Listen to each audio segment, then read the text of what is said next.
Greetings Earthlings and welcome back to my channel. Well, I have my RV back, as you can tell. I'm in it now. A lot of work going on trying to prepare it for full-time living. As it turns out, moving out of a 4,000 square foot sticks and bricks into about 400 square foot of motorhome is a little bit challenging. But as you might expect along the way, since it has been sitting for 7 months and it was quite unexpected, so we didn't have the luxury of turning things off and turning things on and basically getting it ready to be stored for 7 months. I had no idea it was going to be in there that long, but if I had have, I probably still wouldn't have taken the time to do the stuff that I should have done. One problem that I've discovered so far is the refrigerator. And believe me, I'm still learning a lot about this thing because I really haven't had it that long. From December to May is all I've had the use of it. So now that I have it back in this December, I'm finding a lot of stuff now.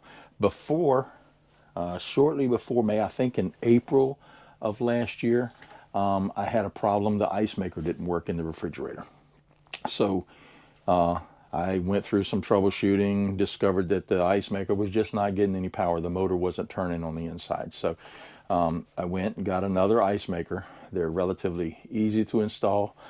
But as it turns out, for sitting 7 months, now this ice maker is having problems as well. So that's what this video is about today. Going to give you a little bit of troubleshooting techniques. Very little, because I've pretty much already done the troubleshooting, realized what's going on with it. But I wanted to go over some stuff with you to try to make it easier on you.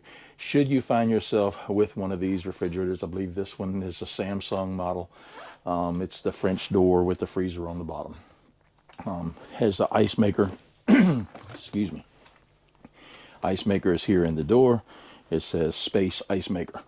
Okay, so one thing you're going to want to do if you don't have ice, well, of course, the first thing you're going to want to do is to check the little button over here that says ice off, and make sure that that's not illuminated, because if you push that and it says ice off, of course you don't get any ice. So mine, on the other hand, has been on for several days now and still making no ice. So basically what you want to do to determine what you got going on with this, I don't know if you can see that thing from the distance that you're at now, but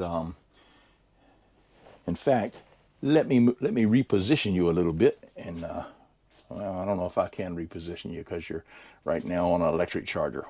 Let's see. Well, hopefully that you'll be able to see what's going on. But this unit right here is the ice maker. Ice comes down through the hole in the door. There's a little lever in there that opens up the hole to let the ice come out when it drops it. There's a little lever here on the side that will allow you access to the ice maker itself, because this on the outside here is just a bin with an auger in it that holds it and moves the ice toward the front. So if you pull that little lever back towards you, grab the bottom of it and pull this out, you'll see this is the bin that holds the ice, and you'll see it holds no ice. So I've already got the top, the cover off of the ice maker, as you can see. Normally you would see this cover on the front of those electrical components that are now exposed. But just to make it simple, and I don't want to put everything back on and then have to turn around and take everything off, I just left it off. So this will allow you with a multimeter to check certain circuits. Now, I went in here, and you can follow these two circuits, or the 3 wires that go up here to the motor itself. And there's only 3 of them. So when you check those with a multimeter, I have 120 volts going to the motor. It's a very low amperage motor, so unless you have a microamp meter, you're not going to be able to test the amperage, because there's not enough wire to wrap it around the regular amp meter. So if you got voltage going to that,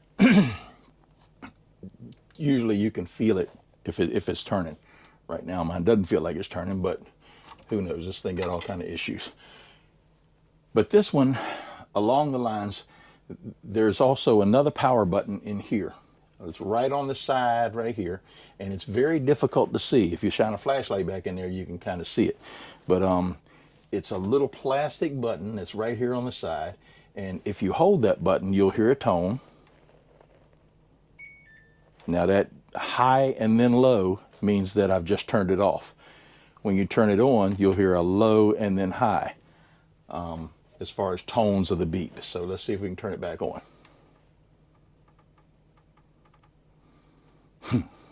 Apparently you got to wait a certain amount of time because I've had this happen a couple times now.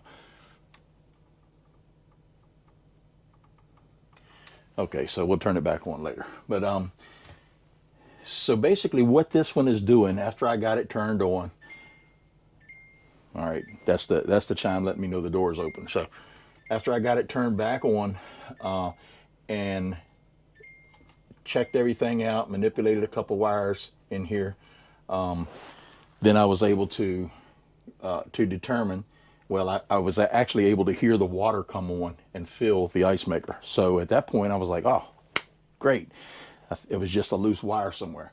So I heard the water come in. I waited a couple of hours, and then I started hearing this loud clicking, like a repetitive click. And I got to looking in here and look down the side, and I can see what goes on in here. There's several little cups that fill with water, and the ice is made in those cups. When it gets to the cropping cycle or defrost, to allow the ice, let me go ahead and close this up, that's going to dump a load of ice into the hopper there. What happens is there's a little element in the ice maker that the first thing that happens is that element kicks on, and it heats for a predetermined amount of time. I'm not sure exactly how long, but it heats up the bottom of that ice tray so that the ice will actually break loose from that. There, it starts to melt there on the inside, but still leaving ample cube size. So once it has heated up enough to break that bond between the I think it's aluminum on the inside of there and the ice, then there's a series of little plastic fingers that will come around. That little motor will turn them, and they come around and they actually push the ice over the side, and it drops into the hopper. So that's the point where we're getting stuck. That clicking is that those fingers hitting the ice, but the ice has never been defrosted, so the ice is still very strongly adhered to the aluminum. So it just sits there, and you can hear it click, click, click, and it's resetting. It's basically the gears inside the ice maker are actually skipping. That's what you're hearing. So when that occurs, I mean the element itself is very small and very difficult to get to, as far as I can tell. I don't really see a way to to adjust that. And you can check the amperage on that if you want to sit here and hold it long enough, because the wire is very easy to get to that goes to the element, and you can put a clamp on multimeter on there, and the amperage on that should be high enough that you can read it with a regular multimeter. So if you don't see that, or if you have a high-low setting on your amp meter, you can clamp it on there and just leave it and close the refrigerator and let the thing run, and then come back after when you hear it start clicking, and you can see if there's actually been a high amp reading. It should probably only be about 4 or 5 amps, but if you don't have an amp reading, then that means that element is never kicked on. So and that's what's going on with mine. So in my case, it's not a matter of replacing the part. And these things are not very expensive. I think the last time I paid is like $119. But basically, let me find my little screwdriver again. In order to get to this, well, let's see. Wow, that thing is not sitting in there like it's supposed to. So, but in order to get to this, there's a little screw right over here on the left-hand side, just one single screw. You take that screw out, and then you can pop this panel off. This panel serves no purpose except to cover the wires that run down through there. So there's a cavity back in here. The wires run through that cavity, and this thing just covers it up so that the wires are not exposed. So the first wiring harness that's out here toward the front, you just pull that one out, and then the ice maker drops out. That's not supposed to happen. So it makes me question if I've got it in there right to start with. But basically, once you get it to that point, disconnect the wiring, then you just grab this little lip right up here at the top and kind of pull out and down at the same time, and that will pop right out and come out in your hand. So when you put it back in, you got to make sure that this piece right here, the very back of it, there's a little lip up in the top that holds that. That's got to go up above that, because when the water comes in, it goes right in that little hole right there. And if it's not lined up correctly, the water's going to go all over the place. So you don't want that. So you can see, I don't know if you can see it or not, but you can see there is ice in here. The fingers are right up against the ice, and the element has not heated to allow that to defrost. So the solution for me is just to go ahead and buy another ice maker, because I'm not going to take this thing apart and try to keep track of all those little teeny parts. So I'm just going to order another one. And if you get to the point where you've determined that the ice maker's bad, there's a little sticker on the bottom right here that will tell you the model number of the ice maker. You can just Google that number, or if you have an appliance repair place close by where you are, you can go there, call there, see if they've got it, because it may not be in stock, but they might have to wait a day or two to get it. But and then you'll find out that that's the easiest way to go, because you just slide it back in there, plug it in, put your panel back on, and push this little button that's right here on the side. That is the power button I was telling you about. And it's a long plastic piece, but only this section that's closest to the rear of the refrigerator is actually the button. The rest of it, I don't know, it's just kind of a spring, kind of something to keep the button covered and protected from the moisture. So you could push that in and hold that, and then you'll hear the series of beeps.